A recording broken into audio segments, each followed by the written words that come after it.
Bonjour, allons-y maintenant avec la section 5.3 sur le rayonnement du corps noir. Euh,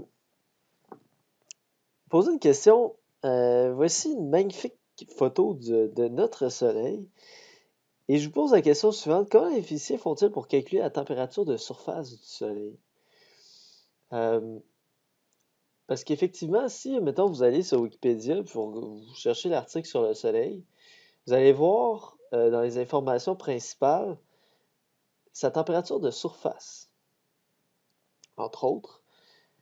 Et je pense qu'il y a une question qu'on peut se poser, c'est, OK, comment on fait pour savoir ça? Parce que il y a personne qui va aller mettre un thermomètre là-bas, là. Personne qui est allé sur le soleil. Comment on fait pour savoir c'est quoi la température à la surface du soleil? Question intéressante. Ben, vous allez voir, au terme de cette section-ci, vous saurez comment on fait pour écrire cette donnée-là dans Wikipédia. Comment on fait pour trouver la température euh, d'une étoile. Alors, le rayonnement d'un corps noir. Euh, Nous voyons la plupart des objets par la lumière qu'ils réfléchissent. Autrement dit, si par exemple vous pouvez voir votre main, donc si vous regardez votre main présentement, vous la voyez parce que votre main elle réfléchit la lumière qui se trouve autour d'elle. C'est pas votre main, elle émet pas sa propre lumière, on est d'accord? Même chose si vous regardez votre crayon, n'importe quoi. Vous le voyez par la lumière qui réfléchisse. Euh, Cependant, tous les objets émettent aussi du rayonnement d'eux-mêmes.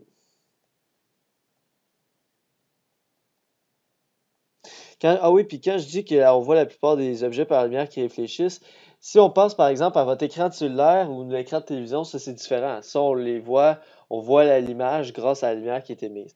Mais en dehors de ça, la plupart des objets que vous regardez, que ce soit le mur, une plante à côté de vous, euh, peu importe, la plupart des objets, vous allez voir par la lumière qui réfléchissent. Mais tous les objets émettent aussi du rayonnement électromagnétique d'eux-mêmes. Euh, L'intensité et la couleur, c'est-à-dire la fréquence de ce rayonnement émis, dépend d'une seule chose, c'est la température du corps.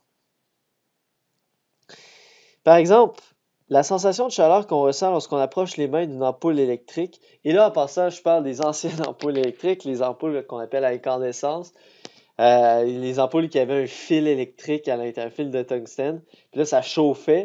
Et là, ça faisait beaucoup de chaleur. Les ampoules halogènes aussi, d'ailleurs. Quand on approche la main d'une ampoule halogène, on sent aussi de la chaleur. C'est pas le cas, par contre, d'une ampoule OLED avec une ampoule à DEL, là, une ampoule à diode électroluminescente ou une ampoule un néon, par exemple. Ça chauffe pas, là. Alors, mais bref, lorsque vous approchez les mains d'une ampoule incandescente, d'une ampoule halogène ou d'un feu, euh, cette chaleur-là qu'on ressent provient euh, d'un rayonnement infrarouge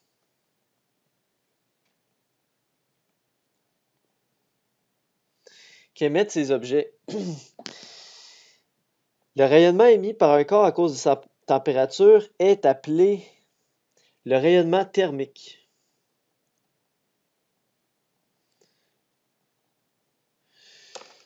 Donc, lorsqu'on sent là, une lumière, on sent, mettons, un rayonnement infrarouge qui est émis par une ampoule. Alors, cette chaleur-là qu'on sent, c'est ce qu'on appelle un rayonnement thermique. Donc, un rayonnement qui est émis dû à la propre température du corps. Euh, Exemple de rayonnement thermique, bien, vous en avez ici, mettons la lave. Alors, vous voyez la lumière qui est émise ici, la lumière jaune-orange. Ça, c'est pas de la lumière qui est réfléchie par la lave, là. C'est la lumière que la lave émet d'elle-même à cause de sa propre chaleur. Je pense qu'on le sait tous un peu intuitivement là, que cette lumière-là, ça provient de sa propre chaleur. Autrement dit, même si c'était l'obscurité parfaite, mettons que si on est la nuit, il n'y a pas de pleine lune, rien, c'est l'obscurité parfaite, mais on verrait quand même cette lumière-là. C'est donc preuve que la lumière provient vraiment de l'objet lui-même. Euh, Puis même chose, infrarouge. Donc ici, on a une personne qui est photographiée par une caméra infrarouge. Et on peut voir la personne. En passant ici, la personne, elle a un sac de plastique sur la main, puis on voit à travers le sac de plastique grâce à la caméra infrarouge, on voit sa main ici à l'intérieur. Parce que la chaleur, l'infrarouge, on va le voir quand même. Il va passer au travers. Euh, donc, euh, donc c'est ça. Donc, nous-mêmes, en tant qu'être humain, on émet aussi un rayonnement, principalement dans l'infrarouge, euh, dû à notre propre température. Alors, d'autres exemples de rayonnement thermique, euh, vous avez, bon, c'est ça, le soleil, évidemment, tout ce qu'on capte du soleil, c'est du rayonnement thermique, dans le fond, là. C'est son propre rayonnement. Autrement dit, le soleil, quand vous le voyez, c'est pas parce qu'il réfléchit la lumière d'une autre étoile ou il réfléchit la lumière en provenance de la Terre. C'est vraiment parce qu'il émet sa propre lumière. Donc, c'est le meilleur exemple de rayonnement thermique, évidemment. Euh, Sinon, c'est ça, on prend une pièce comme ça métallique, on la chauffe pour la forger, par exemple. Donc, la lumière ici jaune qu'on voit, c'est du rayonnement thermique. Vous avez sûrement déjà observé ça dans euh, une cuisinière, un rond de cuisinière. Alors, ceux qui sont en forme de serpentin comme ça, puis là, lorsqu'on met l'intensité au maximum, ils deviennent rouges, puis même à un moment donné orange, puis même ça peut tendre vers le jaune. Fait que là, dans le fond, plus c'est chaud, plus ça émet de la lumière. Euh, Ampoule incandescente, donc le filament de tungstène à l'intérieur aussi, il va chauffer tellement chaud que, à un moment donné, justement, il va émettre la lumière. C'est le principe d'une ampoule incandescente.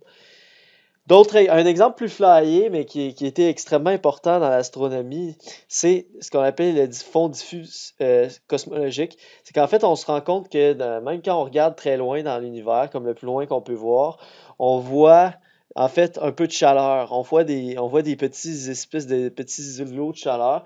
Puis ça permet de voir que quand on regarde le plus loin qu'on peut voir, on voit que l'univers est à peu près à 3 Kelvin. Puis ça a l'air de rien comme ça, là, mais c'était la preuve fulgurante, définitive de la théorie du Big Bang. C'est dû au fait qu'il y a une chaleur résiduelle, c'est parce que, il y a eu le Big Bang.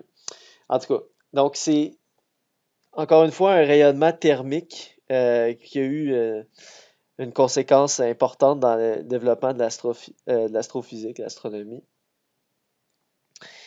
Et donc, vous comprenez maintenant qu'est-ce qu'un rayonnement thermique. Alors là, de quel facteur va dépendre le rayonnement thermique? À mesure que la température augmente, l'intensité du rayonnement émis par un corps augmente rapidement. Donc, plus, mettons, tu sais, je reprends mon exemple, le, le- le rond de poêle en serpentin, là.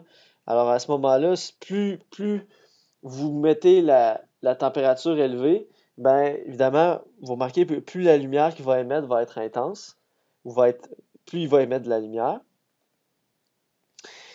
Euh, donc un autre exemple, le soleil émet beaucoup plus de rayonnement qu'un chien. Oui, le chien va émettre du rayonnement thermique, mais beaucoup moins que le soleil, parce que le soleil est beaucoup plus chaud. Ensuite, un rond de poêle à 1000 degrés Celsius émet, qui est, disons, à peu près la température lorsqu'on met l'intensité au max. Ben, un rond de poêle à 1000 degrés émet beaucoup plus de rayonnement que le même rond à 200 degrés Celsius, clairement. Deuxième constatation, c'est que plus le corps est chaud, plus il émet des petites longueurs d'onde, c'est-à-dire des hautes fréquences.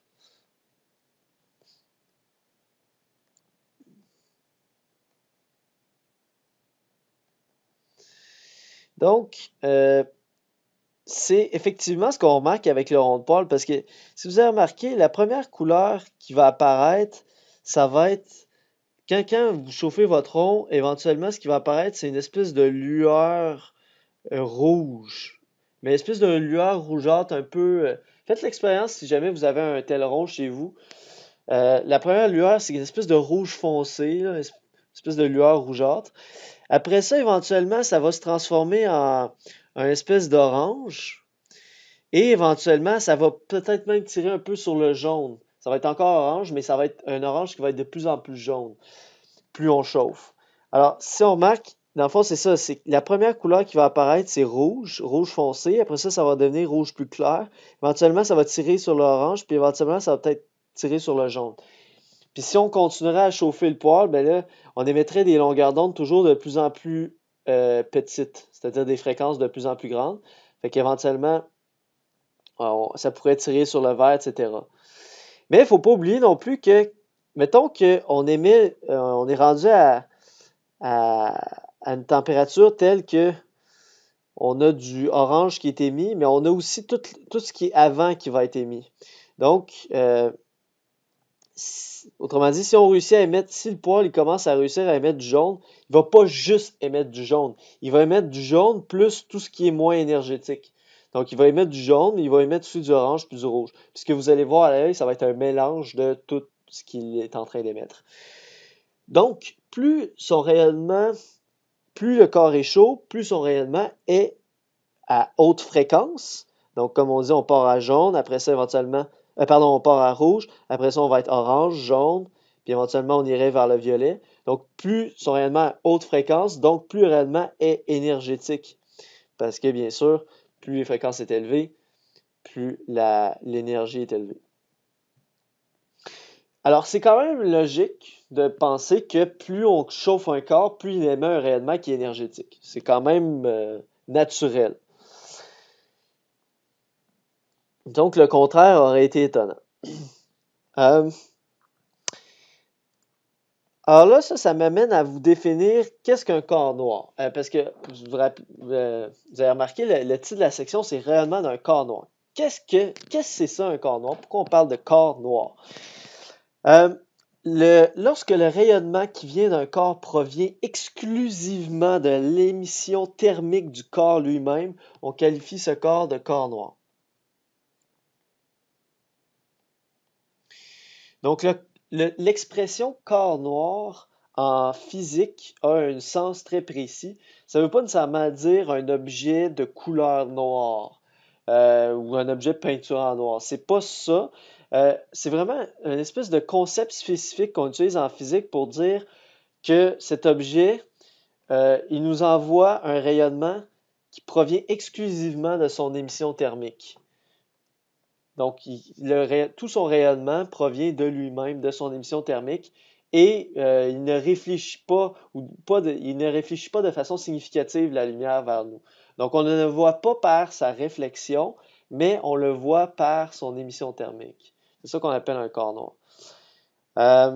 Donc, pour être un corps noir, l'objet ne doit pas nous renvoyer une quantité significative de rayonnement par réflexion. Exemple, un chat placé dans une pièce éclairée n'est pas un corps noir, car il nous réfléchit une quantité significative de lumière. Car il nous réfléchit une quantité significative de lumière. Par contre, si vous prenez le même chat, puis vous le placez dans une pièce obscure, puis le chat, il peut être beige, OK? Mettons. Mettons que le chat a un pelage beige. Alors, le chat, lorsque vous le placez dans une pièce éclairée, ou que vous voyez en plein soleil, ce n'est pas un corps noir. Il réfléchit beaucoup de lumière vers vos yeux. Par contre, lorsque vous placez ce chat dans une pièce totalement obscure, à ce moment-là, il devient un corps noir.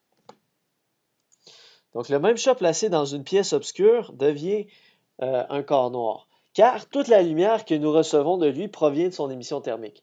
Autrement dit, si le chat est placé dans une pièce obscure, à ce moment-là, il ne peut pas rien réfléchir, ou en tout cas pas de façon significative. Parce que justement, il n'y a rien qui l'éclaire, il n'y a aucune lumière incidente qui arrive sur lui, donc il ne peut pas réfléchir de la lumière. Tout ce que vous allez recevoir de lui, c'est ce qu'il émet de lui-même. Évidemment, ce que le chat émet de lui-même, ça ne va pas être du rayonnement visible. Donc, prenez votre chat beige, mettez-le dans une pièce totalement obscure, vous ne pourrez pas le voir avec vos yeux. Mais vous pourriez le voir si vous aviez une caméra infrarouge, comprenez? Donc, il émet quand même quelque chose. Il émet un rayonnement thermique. On ne peut pas le capter avec nos yeux, mais on pourrait le capter avec une caméra infrarouge. Donc, ce chat-là, placé dans une pièce obscure, deviendrait un corps noir. Attention cependant, un corps noir n'apparaîtra pas noir s'il émet de lui-même euh, de la lumière visible. C'est-à-dire, un corps noir n'apparaîtra pas noir s'il émet de lui-même de la lumière visible. Par exemple, le soleil. Autrement dit, le soleil peut être considéré, ou plus précisément la surface du soleil, peut être considérée de façon approximative comme un corps noir. Pourquoi? Ben, quand vous regardez le soleil, est-ce que la lumière provient de lui ou elle provient d'ailleurs et elle est réfléchie par lui? Alors, je pense que vous êtes d'accord que l'écrasante majorité de la lumière que vous recevez du soleil provient du soleil lui-même, provient de sa propre émission thermique. OK? Donc, le soleil est un corps noir parce que, tu sais, la lumière qui provient d'ailleurs, qui réfléchit sur le soleil et qui va jusqu'à vos yeux, on savoura que c'est extrêmement infime, là. C'est, OK, peut-être qu'il y a une infime quantité de lumière qui va provenir de d'une étoile, les étoiles Castor et Pollux, c'est que ces étoiles-là cette lumière-là va atteindre le Soleil et être réfléchie, mais tu sais, c'est minime, là, c'est complètement minime par rapport à la quantité de lumière que le Soleil émet de lui-même. Donc, on peut considérer le Soleil comme un corps noir. Comprenez? Parce qu'il émet toute la lumière que vous captez de lui provient de sa propre émission thermique. Il n'est pas issu de réflexion. Par contre, même si on le considère comme un corps noir, entre guillemets, ben, un corps noir en termes physiques, attention, le soleil n'est pas noir au sens que si vous le regardez, vous ne le verrez pas noir, vous allez le voir très lumineux, parce que justement, il émet sa propre lumière. Donc, il faut faire attention.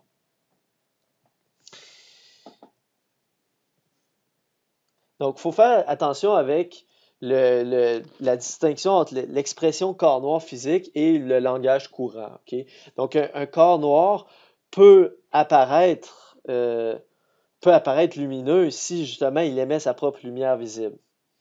Par contre, reprenons l'exemple du chat tout à l'heure. Le chat dans la pièce obscure, c'est vrai qu'il apparaît noir. Donc, c'est d'où l'expression corps noir. C'est prenez un objet qui n'émet pas de rayonnement visible, comme le chat, il émet des infrarouges, mais il n'y a pas de visible. Donc, effectivement, si vous le mettez dans une pièce obscure, vous allez le voir noir, parce que, effectivement, il n'émet pas de lumière visible, mais il émet quand même de l'infrarouge. Donc, on va parler quand même du chat comme étant un corps noir dans une pièce obscure. Euh, un autre exemple de corps noir approximatif, regardez ici, vous avez une espèce d'enceinte qui, dans le fond, va absorber les rayons. Dans le fond, il y a un rayon qui va entrer à l'intérieur de l'ouverture ici. Et là, à chaque fois que le rayon va cogner une paroi, il y a une partie qui est absorbée, puis il y a une partie qui est réfléchie. OK? Alors là, le rayon est une partie absorbée, une partie réfléchie, une partie absorbée, une partie réfléchie. Mais là, je veux dire, l'ouverture est tellement petite, imaginez ici que l'ouverture est très, très, très petite. Ça va faire en sorte que le rayon, il est comme un peu coincé à l'intérieur. Une fois qu'il pénètre à l'intérieur, il est un peu coincé, ce qui fait en sorte que finalement, toute l'énergie va finir par être absorbée. Tout le rayonnement incident est piégé et finit par être absorbé par les parois et réémis sous forme de chaleur à l'environnement.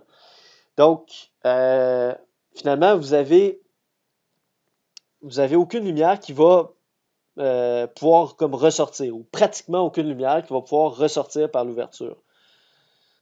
Alors, autrement dit, dans cette situation, il n'y a aucune lumière que vous allez pouvoir voir par réflexion, parce qu'il n'y a aucune lumière qui va pouvoir ressortir en réflexion. Elle va toute finir par être absorbée, et finalement, dans le fond, toute cette lumière-là va ressortir sous forme de chaleur dans l'environnement. Fait que vous allez pouvoir le voir, cet objet-là, mais seulement par sa chaleur, seulement par les infrarouges, par la chaleur qui va sortir de, de, de, de l'objet. Euh, Alors, maintenant qu'on a défini le concept du corps noir, on pourrait se poser naturellement la question, quelle est l'utilité de ce concept? Quel est l'intérêt? La réponse est la suivante. c'est que en sachant uniquement la température du corps noir, on peut savoir exactement le spectre de rayonnement qu'il va émettre.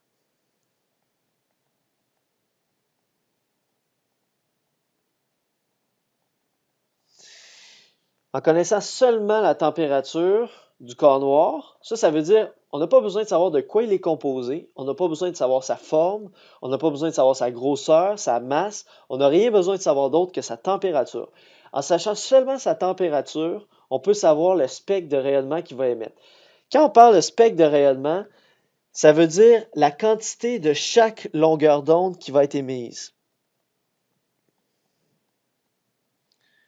La quantité de chaque longueur d'onde qui va être émise par le corps. Donc, autrement dit, on veut savoir exactement c'est quoi la quantité de bleu qui va être émise, la quantité de rouge, la quantité de vert, la quantité d'UV, la quantité d'infrarouge, la quantité d'ondes radio, etc. La quantité de rayons X. Donc, on peut savoir la quantité de, de toutes les... pour chaque domaine du spectre électromagnétique, on peut savoir quelle quantité exactement va être émise dans chaque couleur, dans chaque fréquence, dans chaque longueur d'onde. Et c'est ça qu'on appelle le spectre d'émission. Alors, un spectre d'émission est représenté par un graphique de l'intensité en fonction de la longueur d'onde. Vous avez ici, donc en ordonnée, vous avez l'intensité qui est émise, et en ordonnée, vous avez la longueur d'onde. Pardon, en ordonnée, vous avez l'intensité, et en abscisse, vous avez la longueur d'onde. Et, mettons, regardons le spectre qui est représenté, celui qui est plus le plus haut ici. Alors, si on regarde son spectre, qu'est-ce que ça nous permet de voir, son spectre d'émission? C'est que ce corps-là, en fait, il émet un maximum d'intensité vis-à-vis le bleu-vert. OK? Donc, c'est dans ces couleurs-là qu'il est le plus intense. C'est dans ces couleurs-là qu'il émet le plus de lumière. Il émet son maximum de rayonnement dans le bleu-vert. Dans le jaune, il en émet encore beaucoup. Voyez-vous, le jaune, on est encore très haut. Voyez-vous, on est à cette hauteur-là. Mais on est un peu moins haut que quand on était dans le bleu, voyez-vous? Donc, autrement dit, dans le jaune, on a un peu moins d'intensité lumineuse, mais on a quand même beaucoup d'intensité qui va être émise. Dans le rouge, il va y avoir encore moins d'intensité émise. Puis après ça, si on va ici, on est dans le domaine des infrarouges. Fait que dans les infrarouges, il va y avoir encore moins d'intensité qui va être émise, et etc. Puis dans les ondes radio, quand on va être beaucoup plus loin ici, on va être dans les ondes radio, puis là, ça va être pratiquement nul. OK? À l'inverse, quand on est ici, on va être dans les ultraviolets, éventuellement dans les rayons X, puis éventuellement dans les rayons gamma. Puis là, les rayons gamma, on voit que c'est nul, là. Donc, autrement dit, il émet aucun rayon gamma, aucun rayon X, puis une petite quantité d'ultraviolet, une petite quantité d'infrarouge, etc. On voit que le spectre émis par un corps noir dépend d'une seule chose, sa température. Parce que si vous regardez le graphique, comparez celui du haut ici avec celui du bas ici, la seule différence entre ces deux graphiques-là, c'est leur température. Donc, celui du haut, c'est à 6000 Kelvin, celui du bas, c'est à 5000 Kelvin. Fait que j'ai pas dit 5000 Kelvin et en forme de cube, ok? Ça n'a aucune importance. Seulement en sachant sa température, donc 5000 Kelvin ou 6000 Kelvin, par exemple, on peut savoir que le corps noir émet ce spectre de rayonnement. Donc, cette quantité de bleu, cette quantité de jaune, cette quantité de rouge, etc.